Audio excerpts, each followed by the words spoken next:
Hello everyone, welcome to my channel Knowledge Booster. This is Ruchika Gehlot. If you have been through my previous video, there I had started types of communication, and in this video I'll be just further continuing with this, as well as I'll be covering barriers of communication.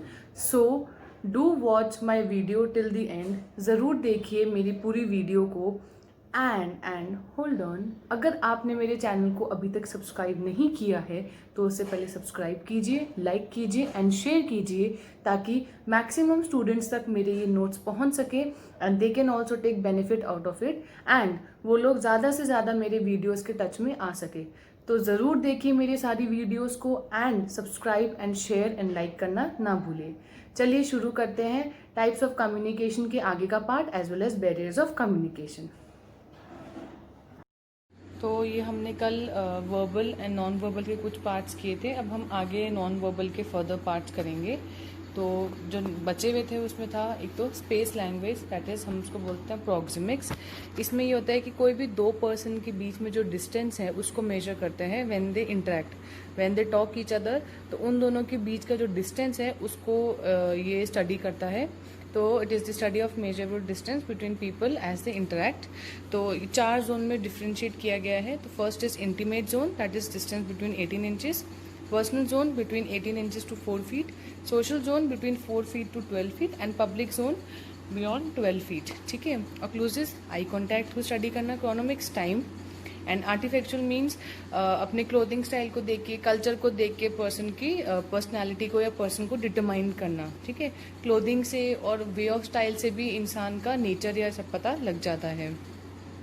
Para language I must say it is kind of language. ठीक है. Para language अगर मैं बोलूँ, it is the you can say the pitch of your voice और the manner of speaking. मतलब आज अगर मैं पैरा लैंग्वेज का एग्जांपल दूँ तो कोई भी थिएटर में क्या होता है कि जो, या कोई भी फिल्म इंडस्ट्रीज में अगर देखा जाए तो सिंगर होता है, तो वो जो हीरो हीरोइन होते हैं वो तो आगे खाली लिपसिंग करते हैं, पीछे से आवाज़ तो पर्सन की होती है ना. तो पैरा लैंग्वेज इज दिस की with the help of your voice you show emotions, you express the meaning of the word. तो इसके दो पार्ट्स हैं, voice and word stress. Voice में भी, वॉइस का क्या होता है कि पर्सन का बैकग्राउंड रिवील करता है. ठीक है. वॉइस काफ़ी पार्ट्स के होते हैं, that is speaking speed. Speaking speed में ये होता है कि कोई पर्सन होता है जो बहुत फास्ट बोलता है और कोई होता है जो बहुत धीरे बोलता है. Pitch and volume. पिच में ये होता है किसी की आवाज़ अगर भारी होती है तो उसका पिच कम होता है. जैसे मेल्स की आवाज़ भारी होती है, उनका पिच कम होता है. यही फीमेल्स की आवाज़ सॉफ्ट होती है तो उनका पिच हाई होता है. एंड वॉल्यूम, आज अगर मान लो कोई वो पर्सन इंटरेक्ट कर रहा है ऑडियंस के बीच में, तो उसको अपनी आवाज़ तेज करनी पड़ेगी. यहीं अगर वो नॉर्मली घर पे बैठा है तो वो अपनी आवाज़ धीरे कर सकता है. तो it depends upon the situation. Pause, कोई भी सेंटेंस बोलना तो पॉज होना ज़रूरी है. बड़बड़ बड़बड़ नहीं बोलना है. आप रुकिए ताकि अगले को समझ में भी आए आप क्या बोलना चाह रहे हो. इंटोनेशन नहीं होता है, कभी कभार चलते चलते आपकी वॉइस तेज हो जाती है या चलते चलते वॉइस धीरे हो जाती है, that is called intonation. Non fluency, fluency जो है या जो कह सकते हैं कि ना जो स्पीड है वो रुकना. कैसे, बीच में ओके, कभी कभी मैं भी ऐसे बोल देती हूँ तो ये सारे वर्ड्स है जो कि आपकी फ्लुएंसी को तोड़ते हैं.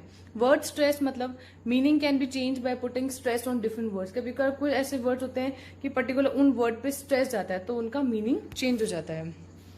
सराउंडिंग्स, सराउंडिंग्स को देख के कम्युनिकेशन थ्रू फिजिकल एनवायरनमेंट. ठीक है. सराउंडिंग्स के अंदर आता है जिसमें आता है colour and layout and design. Proper layout होगा तो वो अपना आप ही आपको कुछ ना कुछ मीनिंग रिफ्लेक्ट करेगा. प्रॉपर लेआउट एंड डिजाइन नहीं होगा तो वो उसका मीनिंग आपको नहीं समझ में आएगा.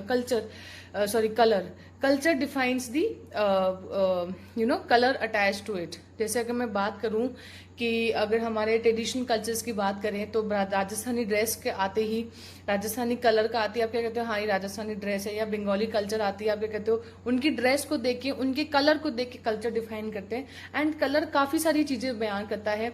जैसे आज अगर मैं बात करूँ ब्लू कलर तो वो जनरली बॉयज़ के लिए होता है. पिंक कलर तो जनरली वो गर्ल्स के लिए होता है. White colour for piece. तो कलर काफ़ी कुछ चीज़ें डिफाइन करती है. साइलेंस, कभी कभार हम बोलते हैं ना कि चुप रहने से ही कभी कभार सही रहता है. Silence is the best medicine for any anger. ठीक है. तो it is most effectively express the response और रिएक्शन। सही बात है, अगर आप चुप रहेंगे, अगर आपका मूड नहीं है उसका जवाब देने का, तो सामने वाले को समझ में आ जाएगा कि हाँ भी इसका मूड नहीं, बिकॉज आप चुप हो गए, साइलेंट हो गए, ठीक है। And it may indicate approval और refusal depending on the situation. Now then next segregation is based on style and purpose and it is of two types, formal and informal. अगर मैं आपको बेसिकली बताऊं, formal में आज आप कोई भी ऑर्गेनाइजेशन में जाते हैं जहां पे मान लो, एक फॉर्मल का आपको बेस्ट एग्जांपल दूं तो कोई भी टीचर प्रिंसिपल से इंटरेक्ट कर रहा है वो फॉर्मल है, या कोई भी एम्प्लॉय अपने लीडर से कर रहा है तो वो फॉर्मल है। इनफॉर्मल में आप अपने दोस्तों से बातें कर रहे हो, या फ्रेंडली नेचर जहां पे आ जाता है, जहां पे आप कूल चिल पे हो जाते हो, दैट इज इनफॉर्मल। फॉर्मल कई तरह के होते हैं। फर्स्ट है डाउनवर्ड। डाउनवर्ड का अगर मैं आपको बोलूं तो डिसेंडिंग, बड़े से छोटा, डीडी ऐसे आप याद कर सकते हो। तो फ्लो ऑफ इन्फॉर्मेशन क्या होता है, हाई लेवल से लोअर लेवल पे आता है। जनरली किस काम के लिए आता है, ऑर्डर देना, इश्यूज देना, सर्कुलर देना, रूल्स देना। अपवर्ड की बात करूं तो स्टेयर्स जाते हो अपवर्ड, है ना, तो छोटे से बड़ा, ठीक है, from lower level authority to higher level authority, ठीक है। तो जिसमें जनरली ये किसके काम आता है, फीडबैक के लिए, आउटकम के लिए, डायरेक्शंस के लिए। Then lateral horizontal, same line, जो भी people working at the same level of authority, जैसे इंटरपर्सनल डायलॉग्स हो गए, ठीक है। लाइन एंड स्टाफ डायलॉग, इसका क्वेश्चन आया हुआ है कि लाइन एंड स्टाफ डायलॉग किस चीज का है, तो वो होता है लेटरल हॉरिजॉन्टल, लेटरल और हॉरिजॉन्टल कम्युनिकेशन। डायगनल में क्या होता तो ये सुपीरियर टू इंफीरियर है, मतलब हायर सबॉर्डिनेट से लोअर सबॉर्डिनेट्स, लेकिन ये होता है इंटर डिपार्टमेंट दूसरे डिपार्टमेंट में। अगर मैं आपको इसका एग्जांपल दूं तो कोई प्रोफेसर है होम साइंस का, ठीक है, वो इंफॉर्मेशन दे रहा है असिस्टेंट प्रोफेसर को जो कि बायोटेक्नोलॉजी डिपार्टमेंट के, तो ये हो गया डायगनल कम्युनिकेशन, है हायर लेवल से लोअर लेवल अथॉरिटी में, लेकिन डिपार्टमेंट चेंज हो गया, that is called diagonal. Interactive, when a group of people interact to perform any task, ठीक है, या जहां पे कोऑर्डिनेशन की रिक्वायरमेंट है, is beneficial when communication is necessary between peers involved, used for task coordination, problem solving, information sharing, conflict resolution. Informal, grapevine communication is also called by name informal communication, and flow of information arises out among between employees, ठीक है, and kind of interpersonal contacts.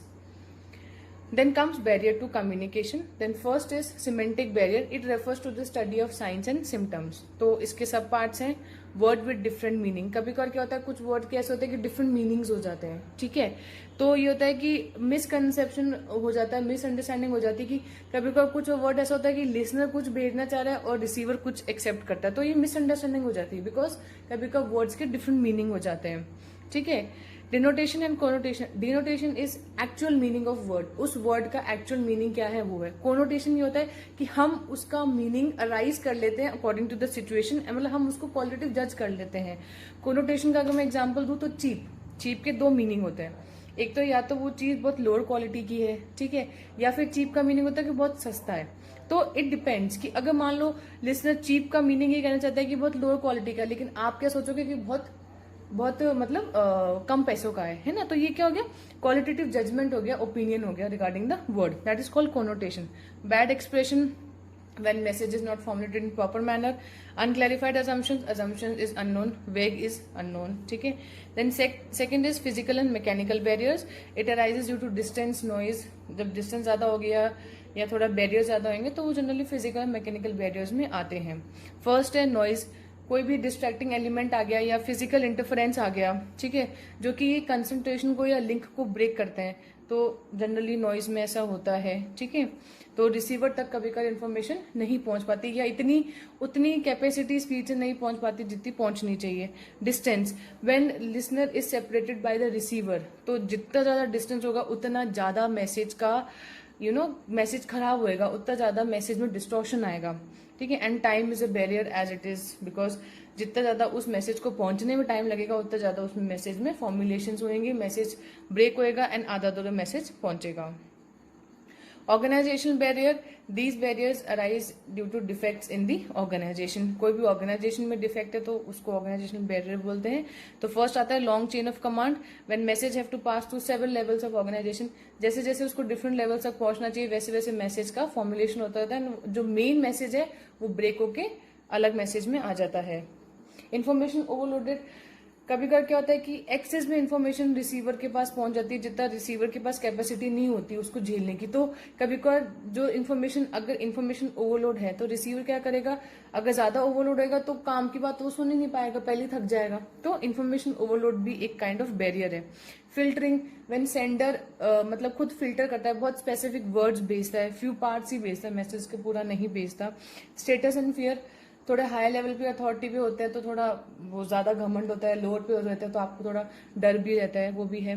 Poor special arrangement, proper arrangement नहीं होगा तो message का flow भी proper नहीं होगा and distorted message पहुंचेगा रिसीवर तक। इनएप्रोप्रिएट मीडियम, मीडियम भी सही नहीं होगा तो फिर वो गलत साधन के रूप में जाएगा। Then last is socio psychological cultural barrier. These barriers arise due to differences in culture and individual mindset. Culture में डिफरेंसेस आना तो जनरली इसके अंदर आते हैं। तो इसके ऑप्शन मतलब फर्दर पार्ट्स हैं, that is attitudes and opinion. Person का एटीट्यूड भी डिपेंड करता है। कोई इगोस्टिक पर्सन होगा तो वो इस चीज को ऐसे लगेगा कि लाइक हम ही सुपीरियर हैं, तो एक ये भी एक बैरियर है। ओपिनियन, पर्सन क्या सोचता है उस चीज के बारे में, उस मैसेज के बारे में क्या फ्रेम करता है अपने माइंड में, दैट इज ओपिनियन। इमोशंस, उसके क्या भाव हैं जब उसको मैसेज मिला, अगर वो हैप्पी है तो उसको पॉजिटिव वे मिलेगा, नेगेटिव है तो नेगेटिव वे मिलेगा। इन अटेंशन या क्लोज माइंड, अगर उसका मूड नहीं होगा एंड अगर उसका मूड नहीं होगा तो वो नहीं सुनेगा, वो सिर्फ लिमिटेड बात सुनेगा, दैट इज क्लोज माइंड, कि भी लिमिटेड बात सुनना, पूरी बात नहीं सुनना। डिस्ट्रस्ट मतलब शक करना, कि भाई रिसीवर को शक होगा कि भाई सेंडर क्या मैसेज भेजा है, तो डिस्ट्रस्ट का क्वेश्चन आया हुआ है कि ये किस बैरियर में बिलोंग करता है, तो ये है social psychological barrier. Poor retention, sender का रिटेंशन थोड़ी प्रॉब्लम होगी, इतना रिटेन नहीं कर पाएगा तो वो सही नहीं रहेगा। Pre mature evaluation, pre mature evaluation ये होता है कि आप पूरी बात सुनने से पहले उसका इवैल्यूएशन कर लेते हो, मतलब पूरा मैसेज सुना ही नहीं, उससे पहले आपने अपने माइंड में इमेज बना ली।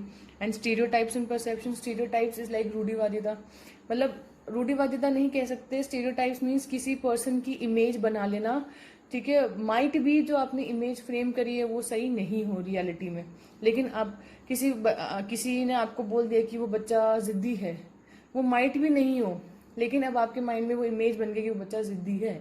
तो ये होता है स्टीरियोटाइप्स एंड परसेप्शन। उम्मीद करती हूँ आपको मेरा ये 10 मिनट्स का शॉर्ट लेक्चर पसंद आया होगा। अगर आपको कोई भी क्वेरी है तो आप मुझे या तो मेरे ईमेल आईडी पे सेंड कर दीजिए, नहीं तो आप मुझे मेरे कमेंट बॉक्स पे भी कमेंट कर सकते हैं। ज़रूर पूछिए आपकी कोई क्वेरीज एंड सजेशंस भी दीजिए, बिकॉज आपके सजेशंस मेरे वीडियो को इम्प्रूव करने में बहुत मदद करेंगे। सो अगर आपको इस टॉपिक्स में कोई प्रॉब्लम हो या मेरे कोई भी टॉपिक जो मैंने अपने पिछले वीडियो में कवर कर लिए हैं उनसे रिलेटेड आपको कोई भी प्रॉब्लम हो, I am there 24 hours to solve your problem, to solve your queries. Feel free to ask and suggestions ज़रूर दीजिए अपने, एंड बेफिक्र होके आपकी कोई भी क्वेरी है, आपके डाउट है, आप पूछिए। मैं आपके लिए 24 आवर्स तैयार हूँ आपकी प्रॉब्लम को सॉल्व करने के लिए। एंड अगर आपको ये सारी वीडियोस, सारी प्रेजेंटेशंस अपने सॉफ्ट कॉपी के फॉर्म में चाहिए तो आप नीचे जो लिंक है स्लाइड शेयर का, वहाँ पे जाइए, वहाँ पे क्लिक करेंगे तो आपको ये सारी मेरी presentations as a soft copy के फॉर्म में डाउनलोड कर सकते हैं।